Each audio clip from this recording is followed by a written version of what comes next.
dalam Yesus, carilah muridnya, bacalah firman Tuhan, taat kepadanya, tinggallah dalam Yesus, andalkan kuasa-Nya, Dialah pokok dan benar, itulah rantingnya.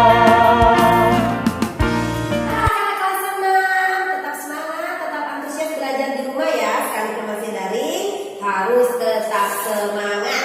Oke, sekarang kita akan melanjutkan pembelajaran kita. Sebelumnya seperti biasa, kita mau baca kitab suci dan doa setiap hari. Kita awali segala sesuatu dengan memuji dan menyembah Tuhan, termasuk membaca firman Tuhan. Sekarang kita ambil Alkitab kita mau baca di Yosua 24 ayat yang ke-14. Yosua 24 ayat yang ke-14.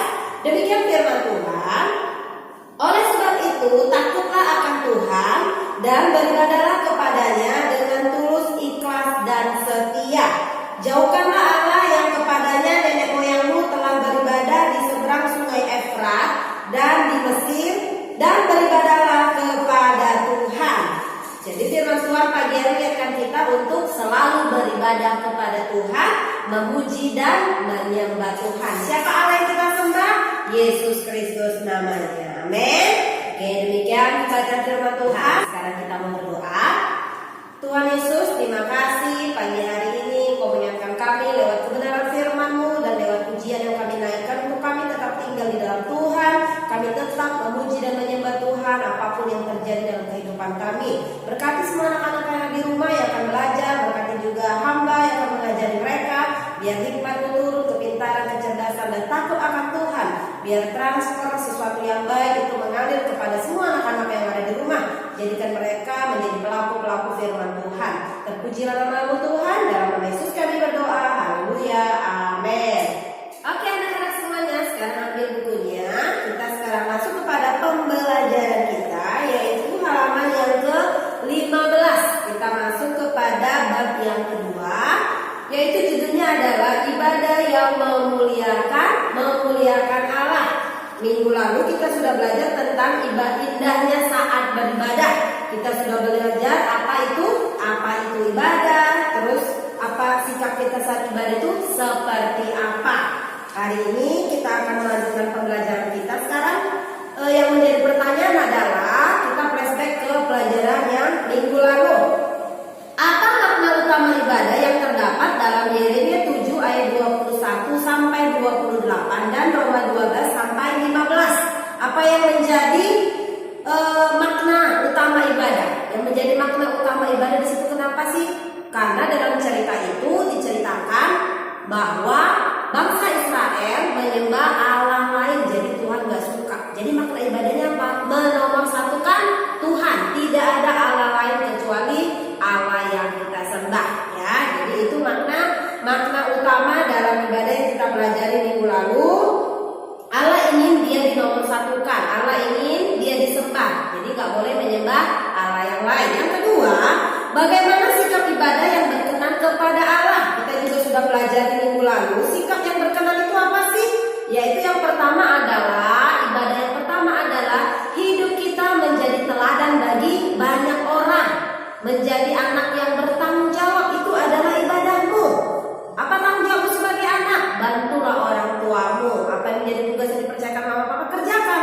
Itu adalah ibadahmu.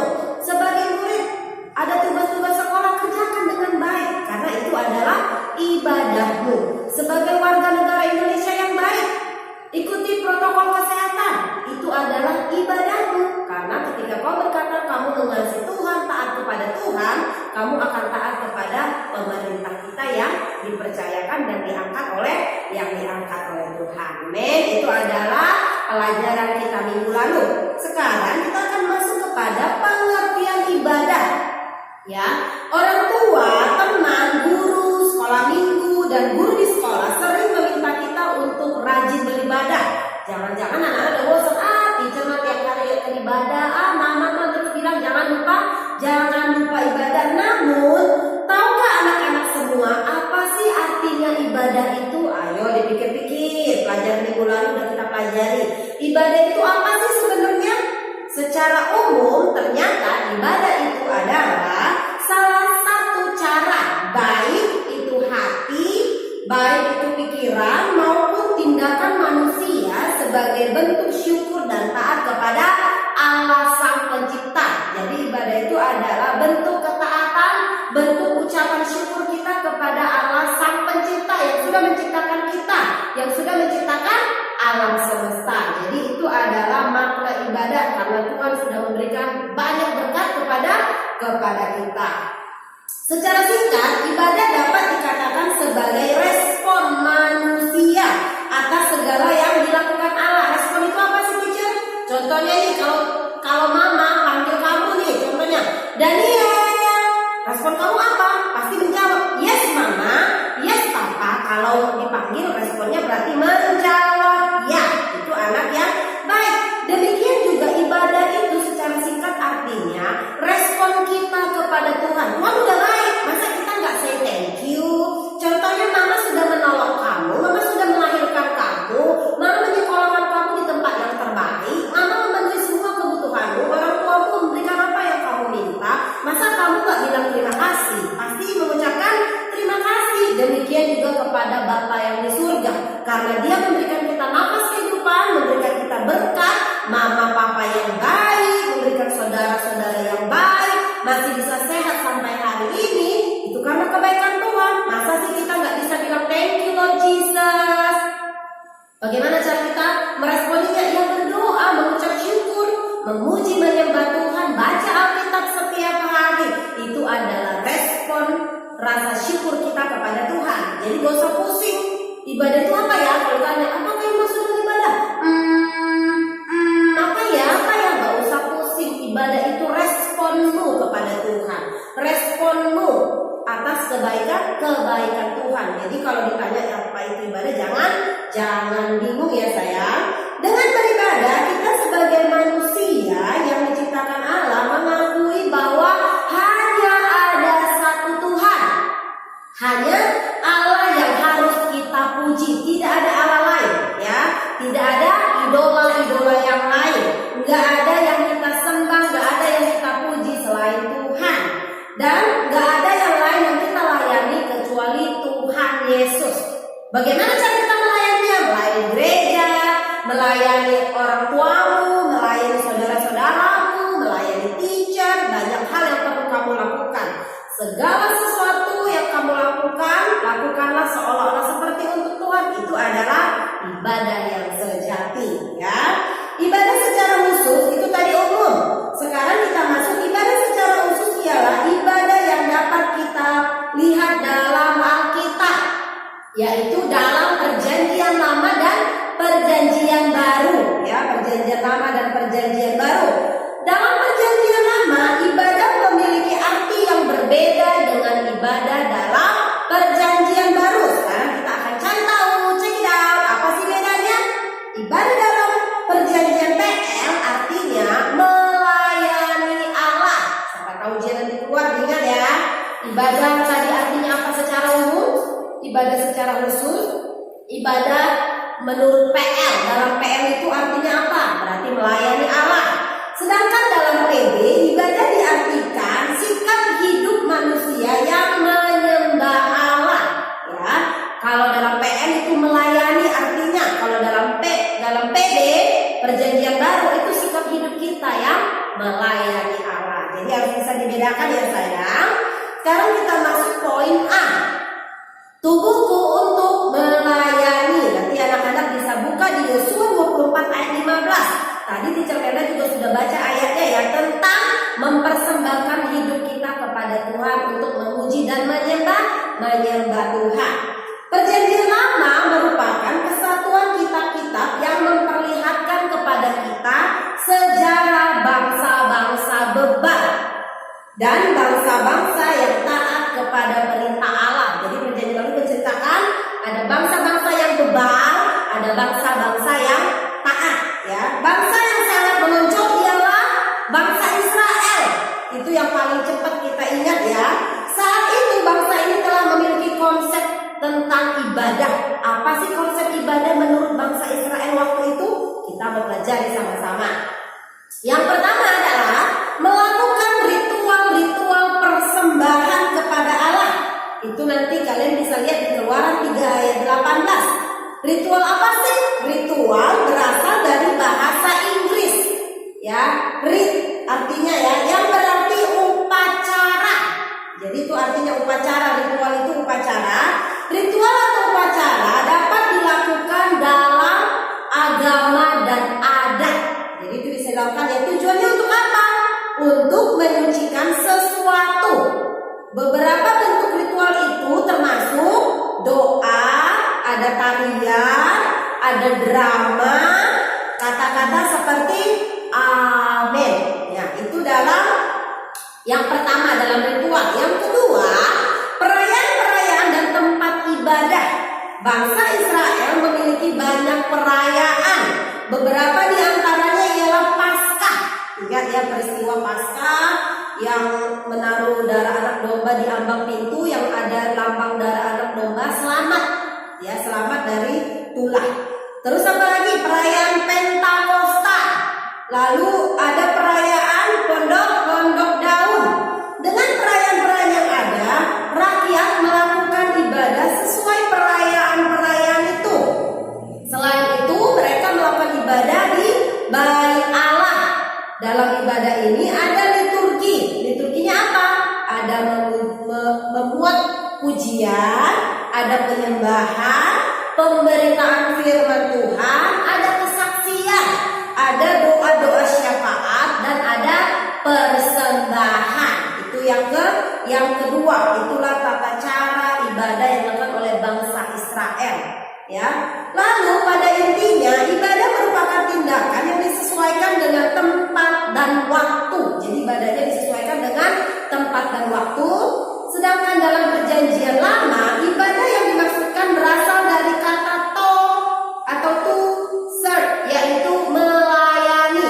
Kalau tadi dalam perjanjian baru, sekarang perjanjian lama, ibadah adalah pelayanan kita bagi Allah dengan menggunakan seluruh anggota tubuh dan kemampuan khusus yang diberikan oleh Allah. Jadi kita melayani Tuhan lewat tubuh ini. Makanya dikatakan hidupku adalah penyembahan.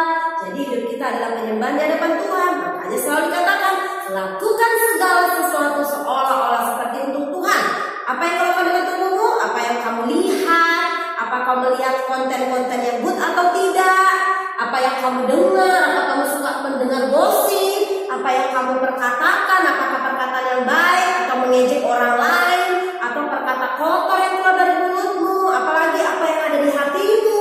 Apa yang ada di pikiranmu? Jadi itu bentuk ibadahmu kepada Tuhan. Makanya hidup ini adalah penyembahan. Pikiran kita harus bersih, kudus. Telinga kita harus kudus, mata kita harus kudus, mulut kita harus kudus. Seluruh organ tubuh kita harus memuliakan nama Tuhan. Amin. Lewat apa lagi? Tadi disinggung lewat talenta khusus. Ada anak-anak yang pintar main musik, gitu ya. Tidak semua anak bisa main musik, tapi anak-anak yang diberikan kemampuan main musik, kamu bisa gunakan untuk memuji dan menyembah Tuhan. Oh, sekarang nggak bisa di gereja, teacher. Kamu bisa mainkan di rumah. Kamu bisa menyembah Tuhan saat teduh. Mainkan musik, satu rumah, seisi rumah bisa mengalami berkat-berkat Tuhan. Jadi kau hadirkan kerajaan Allah di rumah lewat talentamu main musik, ya. Jangan musik-musik yang lain yang kamu dengarkan, tapi musik untuk memuliakan nama Tuhan. Ibadah yang dimaksud seperti ini, kita menggunakan talenta bernyanyi seperti yang Teacher bilang tadi, memuji Tuhan, mainkan musik. Kalau ada acara Natal, ada acara kebaktian atau acara Paskah, bisa digunakan. Kalaupun tidak ada momen itu, kamu bisa makanya di rumah untuk menyembah Tuhan, ya. Sebagai anak-anak Kristen yang juga adalah penerus generasi bangsa Indonesia, seharusnya kita dapat melayani Allah dengan tubuh, dengan talenta, dengan apapun yang kita miliki yang diberikan Tuhan. Jadi nggak boleh bilang, iya aku gendut, badanku pendek, aku malu. Nggak boleh. Semua yang diciptakan Tuhan itu semuanya indah, sempurna. Katakan sama-sama, sempurna. Jadi semua kita ini ciptaan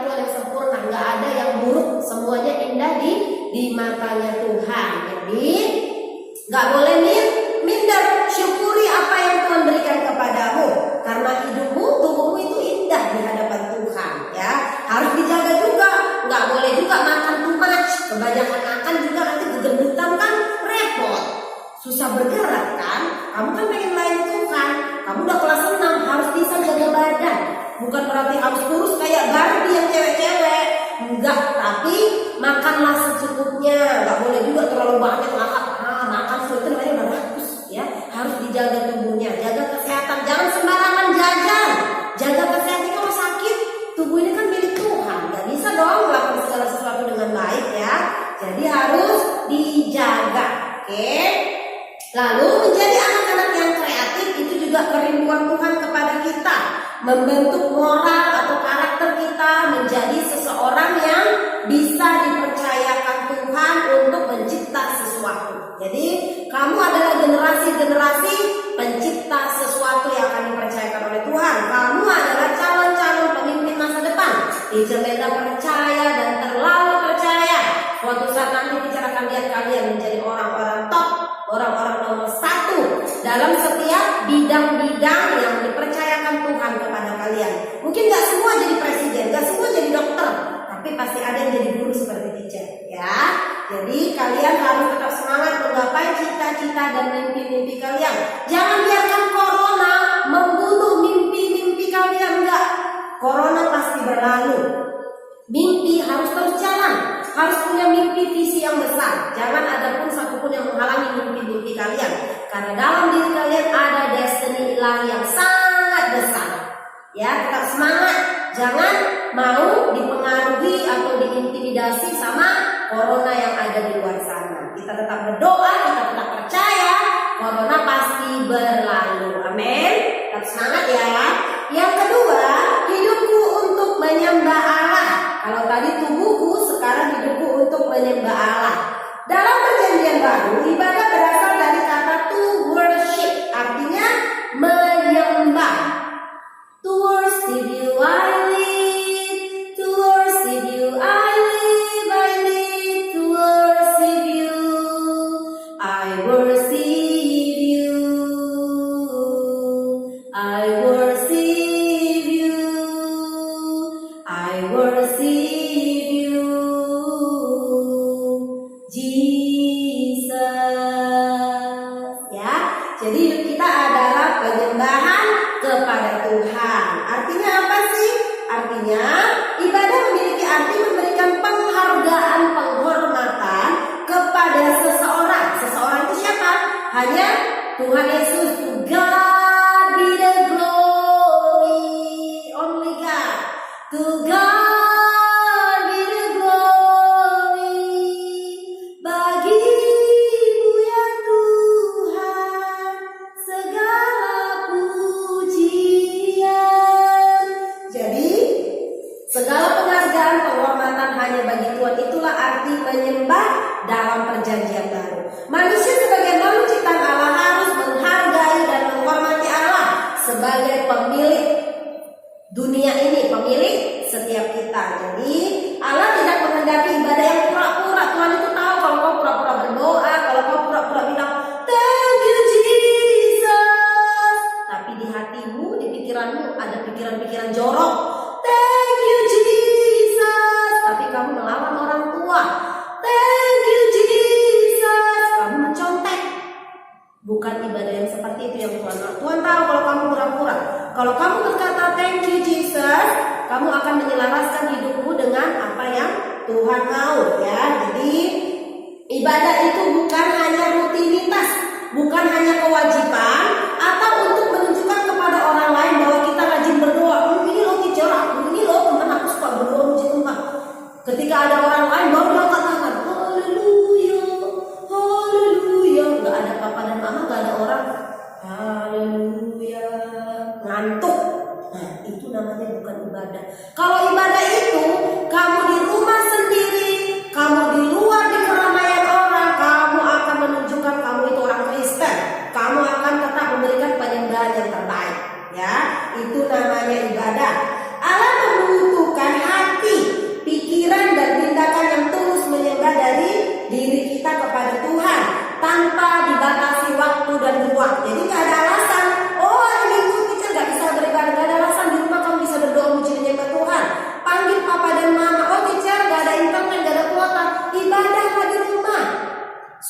papa atau mama yang bacakan firman, naikkan pujian penyembahan, berdoa sama Tuhan, itu juga ibadah. Ya, jadi nggak ada alasan ya.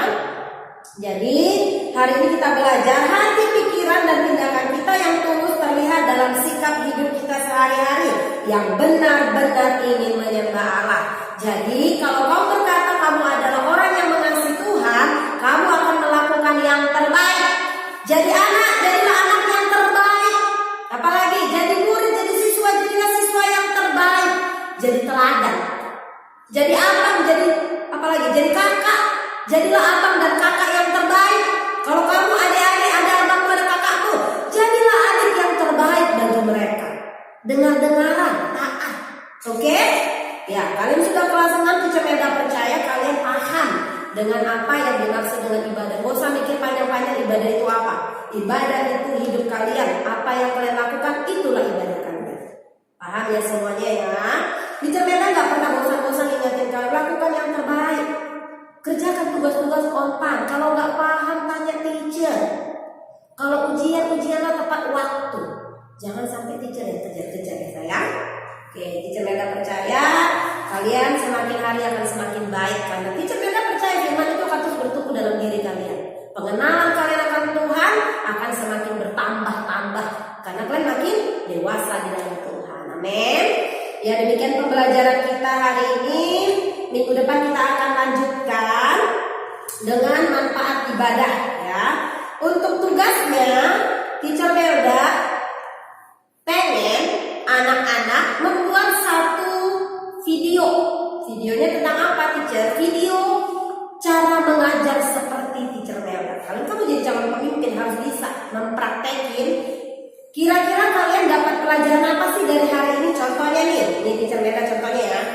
Shalom teacher, shalom teman-teman. Hari ini saya akan mencoba menyampaikan apa yang saya dapat dari pembelajaran hari ini lewat video pembelajaran yang sudah di-share oleh Teacher Melda.